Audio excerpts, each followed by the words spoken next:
ఎందుకంటే మీ అందరికీ తెలుసు పోలవరం అని అంటే ఏదో గోదావరి జిల్లాల ప్రాజెక్టు లేకపోతే కృష్ణా జిల్లా ప్రాజెక్టు కాదు. పోలవరం ప్రాజెక్టు అంటే ఇటు రాయలసీమకి అటు ఉత్తరాంధ్రకి ఈ రెండిట్లకి వరప్రసాదిని ఏదైతే పోలవరం. ఎందుకంటే మా వరకు వచ్చేప్పటికి వాటర్ మాకు గోదావరి జిల్లాలో ఫుల్ ఫ్లెడ్జెడ్ గా ఉంది. 3000 టీఎంసీలు నీరు వృధాగా సముద్రంలోకి పోతూ ఉంది. ఆ పోలవరం ప్రాజెక్టుని మనం పూర్తి చేస్తే ఆ 194 టీఎంసీని అక్కడ మనం రిజర్వ్ చేసుకుంటే ఆ నీటిని ఏదైతే రైట్ మెయిన్ కెనాల్ ద్వారా మరి కృష్ణా నదికి తీసుకొచ్చి ఆ రకంగా కృష్ణా ఏదైతే డెల్టాకు 150 టీఎంసీలు వాటర్ అవసరం అవుతే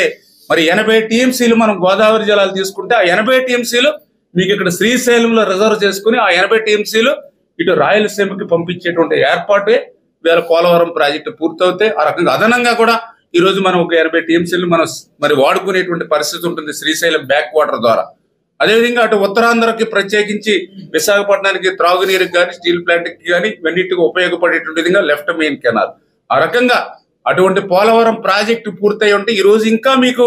పూర్తి స్థాయిలో సమృద్ధిగా ఇంకా ఎక్కువ గోదావరి జలాల్ని వినియోగించుకునేటువంటి పరిస్థితి ఉండేది. దురదృష్టం ఎందుకంటే మేము 72% ఆ రోజు 5 సంవత్సరాల్లో పోలవరాన్ని పనిచేస్తే ఈయన 5 సంవత్సరాల్లో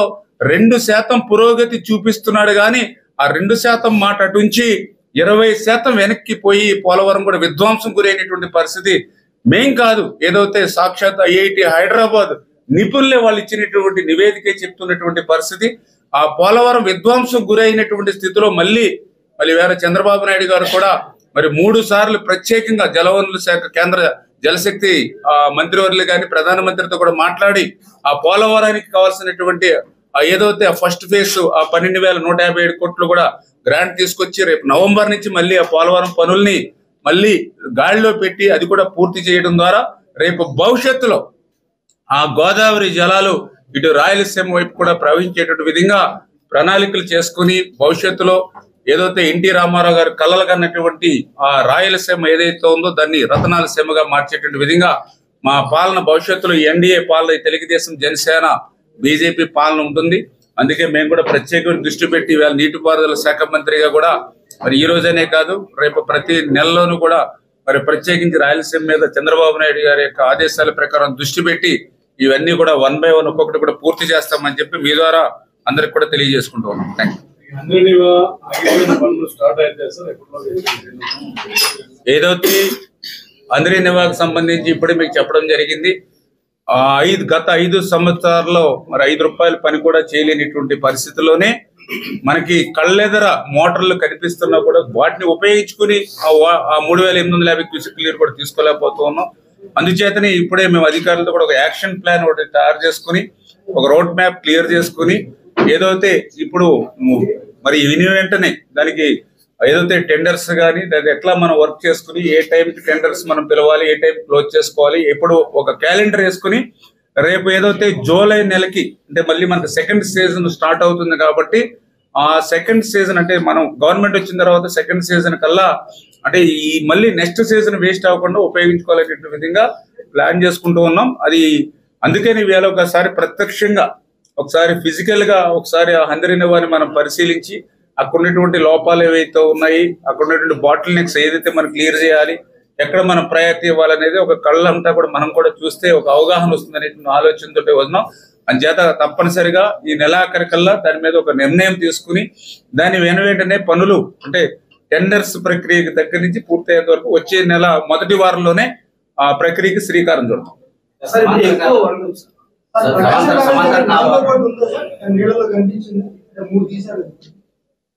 ఏదైతే ప్రకాశం బ్యారేజ్ మీరు అడిగారు ఓకే ఏదైతే ప్రకాశం బ్యారేజీకి సంబంధించి మొన్న వరదల్లో పట్టుకొచ్చినటువంటి బోట్స్ ఏవైతే ఉన్నాయో ఆల్రెడీ ఒక 3 బోట్స్ ని క్లియర్ చేయడం జరిగింది. ఏదైతే ఇంకా అంటే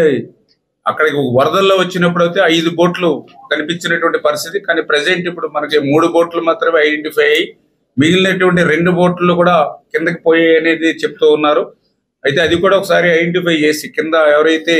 ఆ డైవర్స్ ని కూడా మనం వైజాగ్ నుంచి కాకినాడ నుంచి తీసుకొచ్చాం వాళ్ళు కూడా కింద గ్రౌండ్ లో కూడా మొత్తం పరిశీలన చేస్తా ఉన్నారు. ఎక్కడైనా ఏదైనా కూడా చిక్కుకుని ఉంటే దాన్ని కూడా వెలికి తీసేయడం లేదంటే క్రిందికి పోతే కనుక ఎక్కడ అనేది కూడా ఐడెంటిఫై చేసి దాన్ని కూడా క్లియర్ చేస్తాం. నిజంగా మీరు చెప్పినట్టు మనకు కూడా చాలా కష్టం ఎందుకంటే ఏదైతే ఆ రోజు ఫ్లడ్ హెవీగా వచ్చింది కృష్ణాకి, దగ్గర దగ్గర ప్రకాశం బ్యారేజీ చరిత్రలో 11,40,000 క్యూసెక్కుల నీరు వచ్చినటువంటి టైంలో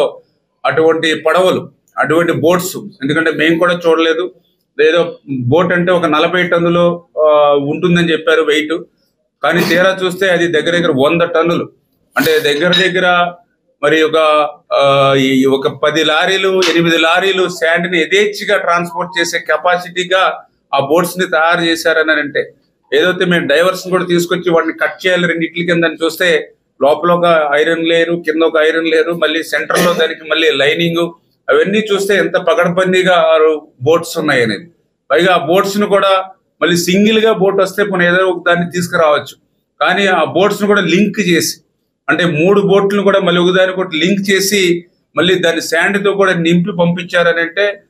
ఏదో ఒక అణు విస్ఫోటనం లాగా దాన్ని స్ట్రెంగ్తన్ చేసి ప్రకాశం బ్యారేజ్కి రావడం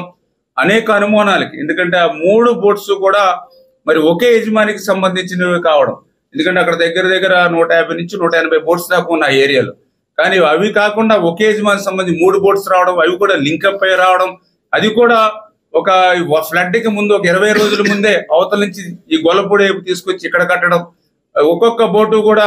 చాలా వాల్యూ 50-60 లక్షల రూపాయల వాల్యూ, 3 బోట్లు కలిపితే దగ్గర దగ్గర 2 కోట్ల రూపాయల వాల్యూ, 2 కోట్ల రూపాయల ఆస్తిని కనీసం లంగర్ వేసుకొని కూడా దాన్ని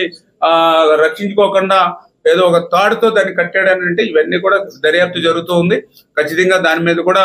ఎవరైతే దోషులు ఉన్నారో వాళ్ళు కూడా కఠినంగానే ఫ్యూచర్ లో, ఎందుకంటే ప్రకాశం బ్యారేజీ అంటే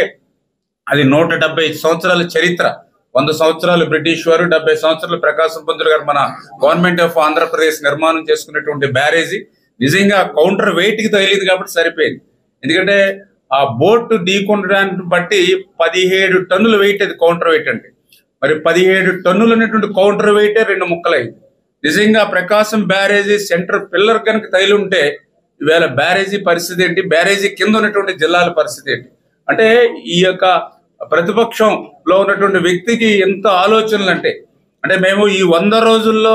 ప్రజలకి ఏ మాదిరిగా మేము సంక్షేమం ఇవ్వాలి, ఏ మాదిరిగా అభివృద్ధి చేయాలి, గాడిలో పట్టేటువంటి వ్యవస్థను ఏ రకంగా సరిదిద్దాలని 100 రోజుల నుంచి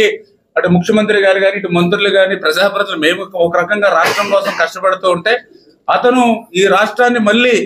మరి ఏదో వినాశంగా, రాక్షసత్వంగా, ఎందుకంటే ఈ 100 రోజులు ఆయన చేసిన పని ఏంటంటే ఇదిగో ఆ రకంగా ఆ బోట్స్ ని పెట్టి ఆ ప్రకాశం బ్యారేజ్ అంటే ఆయన ఆలోచనలు చెప్తూ ఉన్నారు. ఏదైతే మళ్ళీ ఆ ప్రకాశం బ్యారేజీ కొట్టుకుపోతే నా టైంలో అన్నమయ్య పోయింది, ఈ టైంలో ప్రకాశం బ్యారేజీ పోయింది, లేకపోతే ఇట్లా లక్షల మంది బంగాళాఖాతంలో కలిసిపోయారు, ఏదో రాష్ట్రపతి పాలన వస్తుంది అని అంటే, ఈ రకమైన దుర్మార్గమైనటువంటి ఆలోచనలతో అంటే ఒక ముఖ్యమంత్రి కుర్చీ కోసం, అధికారం కోసం ఈ 100 రోజుల్లో ఆయన పడేటువంటి తాపత్రయంగా, అదేవిధంగా ఏదైతే తిరుమల తిరుపతి వెంకటేశ్వర స్వామి పవిత్రమైనటువంటి, ఎందుకంటే మీ అందరికీ తెలుసు కలియుగ దైవం మరి తిరుమల వెంకటేశ్వర స్వామి అంటే, ఈ 100 రోజుల్లో జగన్మోహన్ రెడ్డి చేసిన నిర్వాహాలు ఒక్కొక్కటి మాకు ఇట్లా బయటపడుతూ ఉన్నాయి.